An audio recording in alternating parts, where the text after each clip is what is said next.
Bien, estamos ahora, vamos a sostener una entrevista esta tarde con el doctor Humberto Acuña Peralta. Ha sido congresista de la República, ha sido gobernador regional de Lambayeque en 2 periodos consecutivos y le agradecemos su tiempo y sobre todo la posibilidad de poder conversar con usted, don Humberto, respecto a un tema tan importante que preocupa a la colectividad regional, en especial a la población del norte del país, y que tiene que ver con este estado de emergencia que estamos afrontando ahora.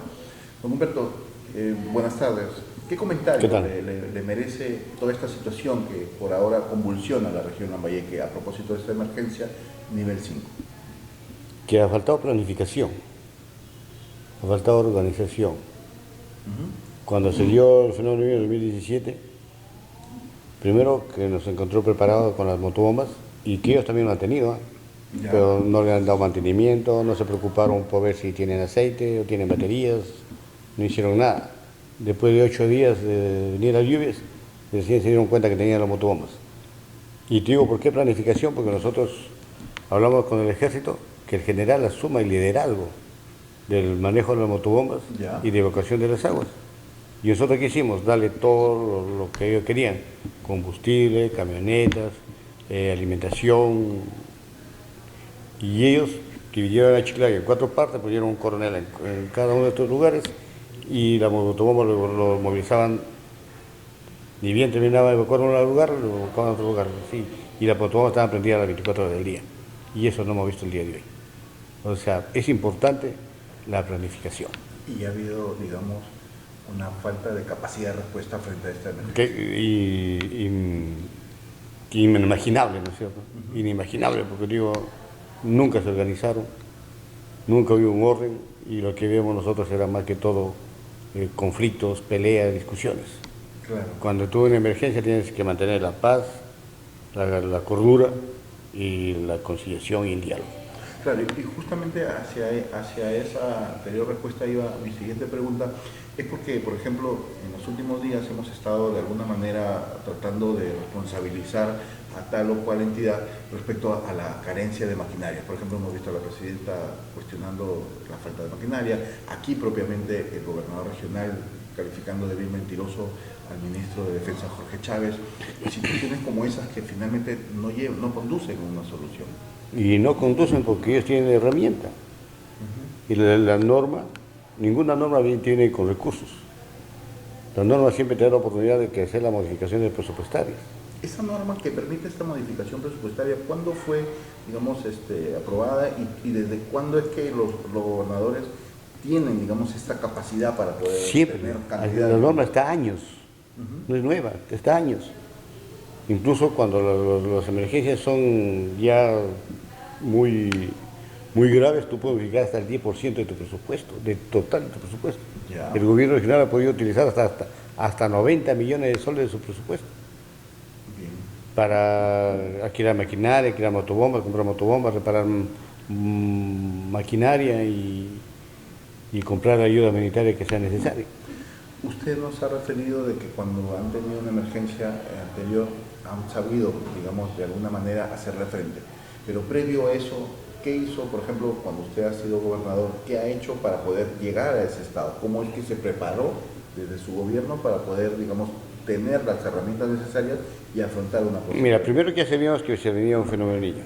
¿Ya? Entonces hicimos las modificaciones presupuestarias con tiempo, un año antes o 4 meses antes, donde movimos plata para comprar alimentos, llenar el COE de todo, calamina, de todo lo que ya hay conocimiento que la gente pide para que le ayudes, carpas, colchones, ¿Ya?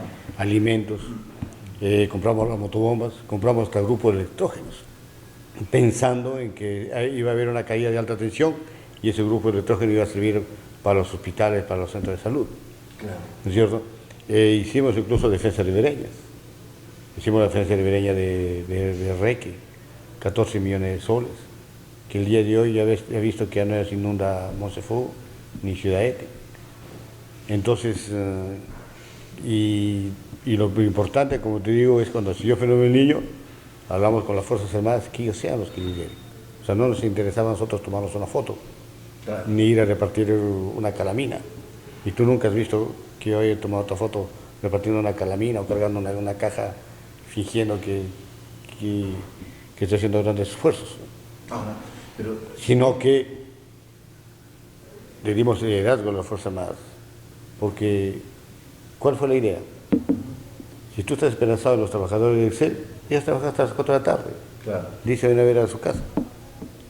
Mientras que el ejército, ellos planifican, se ordenan, y lo vimos a las Fuerzas Armadas las 24 horas del día, la bomba prendida. Ahora, si usted habla de prevención, de trabajo de reforzamiento en cauces de ríos importantes, donde hemos visto que por estadísticas y resultados han afectado enormemente a la población, cuando ingresa la Autoridad para la Reconstrucción con Cambios, ¿cree usted que, digamos, mermó porque descuidaron justamente la atención del principal indicador, que es prevención? Mira, cuando entró la Reconstrucción con Cambio, nosotros fuimos la única región que se opuso a la creación de la Reconstrucción con Cambio. ¿Por qué? ¿Por qué? Porque violaba la ley orgánica de gobiernos regionales y gobiernos locales. Y lo dijimos en esos momentos, ¿ya?, que le iba a quitar las competencias, no solamente a los gobiernos regionales, sino a los gobiernos locales, sino hasta los ministerios. Y al final en eso se ha convertido la Reconstrucción con Cambio. Porque en el tiempo, perdió su espíritu. Claro. ¿No es cierto? De la mitigación, de las cuencas de los ríos, y si hablamos de Chiclayo, de hacer infraestructura, de drenaje pluvial de Chiclayo, la infraestructura de la mitigación de la cuenca de los ríos, por ejemplo, el río Leche, de presas, diques, cautaciones, defensas ribereñas, y no se ha hecho nada. Claro. No se ha hecho nada. Ahora anuncian el cambio de nombre, pero si no hay prioridades, si no dedicamos, si es que la nueva entidad que se va a crear, o que se quede la Reconstrucción del Cambio como es tal, y si tus únicas competencias, si tu única prioridad es desarrollar el drenaje fluvial de Chiclayo, desarrollar el proyecto integral de saneamiento integral de Chiclayo, desarrollar y mitigar la cuenca del río La Leche, el río Chancay, el río Saña, que son los que más afectan con inundaciones, o sea, eso es lo ideal. Claro. Pero se ha ido perdiendo en el día a día, prácticamente se convirtió en un ministerio de infraestructura del gobierno central para transferir dinero a los gobiernos regionales y ir haciendo lo que la competencia de los gobiernos regionales, hacer colegios, hacer... Y ellos solamente hacer el proceso de fiscalización. Nada más. Claro. Entonces, se desnaturalizó la creación de entidad tan importante, pero también ¿por qué se naturalizó? Porque llegamos a lo siempre.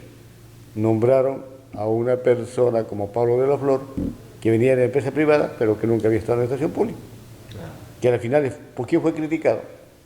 Por el gobierno regional de Lambayeque.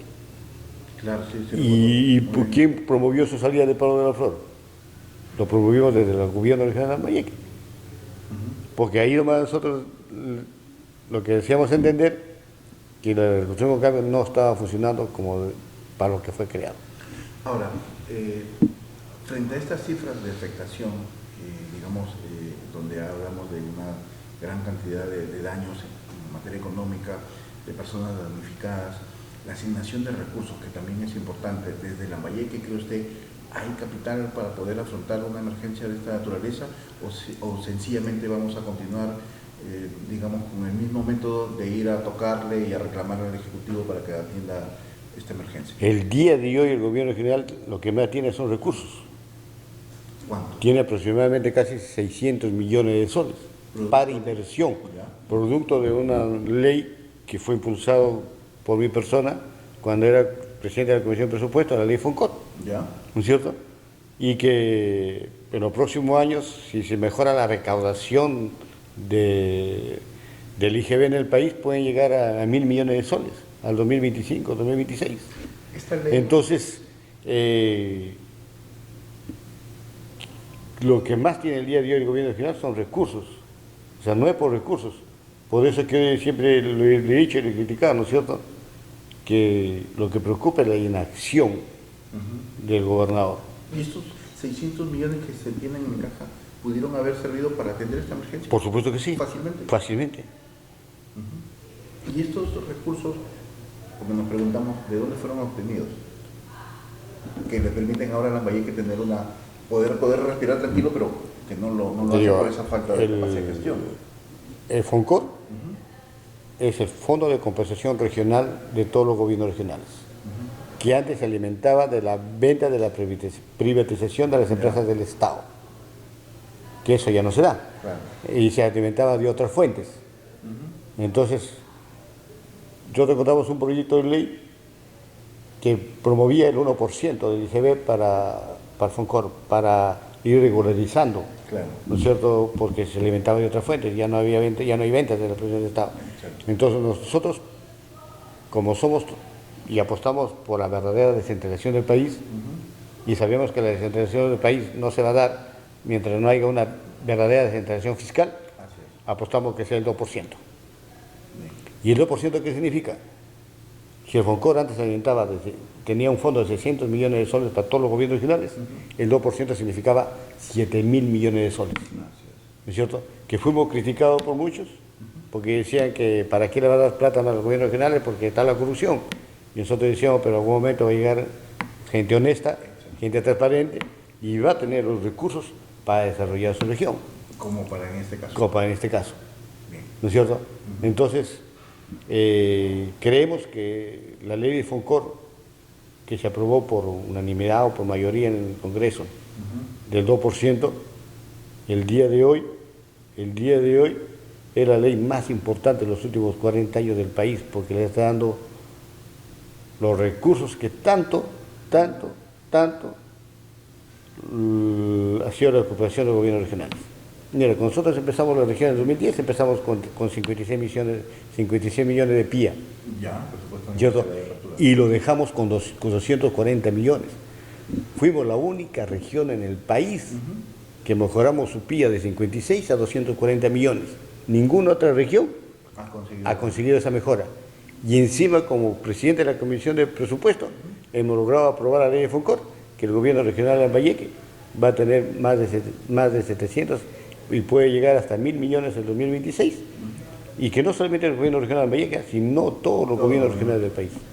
Bien, muchas gracias por los minutos prestados, por este tiempo que usted se ha dado, don Humberto, para poder explicarnos y conversar ampliamente temas que en este caso atañen mucho a la prevención en la región Lambayeque a propósito de esta declaratoria de emergencia nivel 5 que atraviesa Lambayeque. Muchas gracias. No, gracias a ti.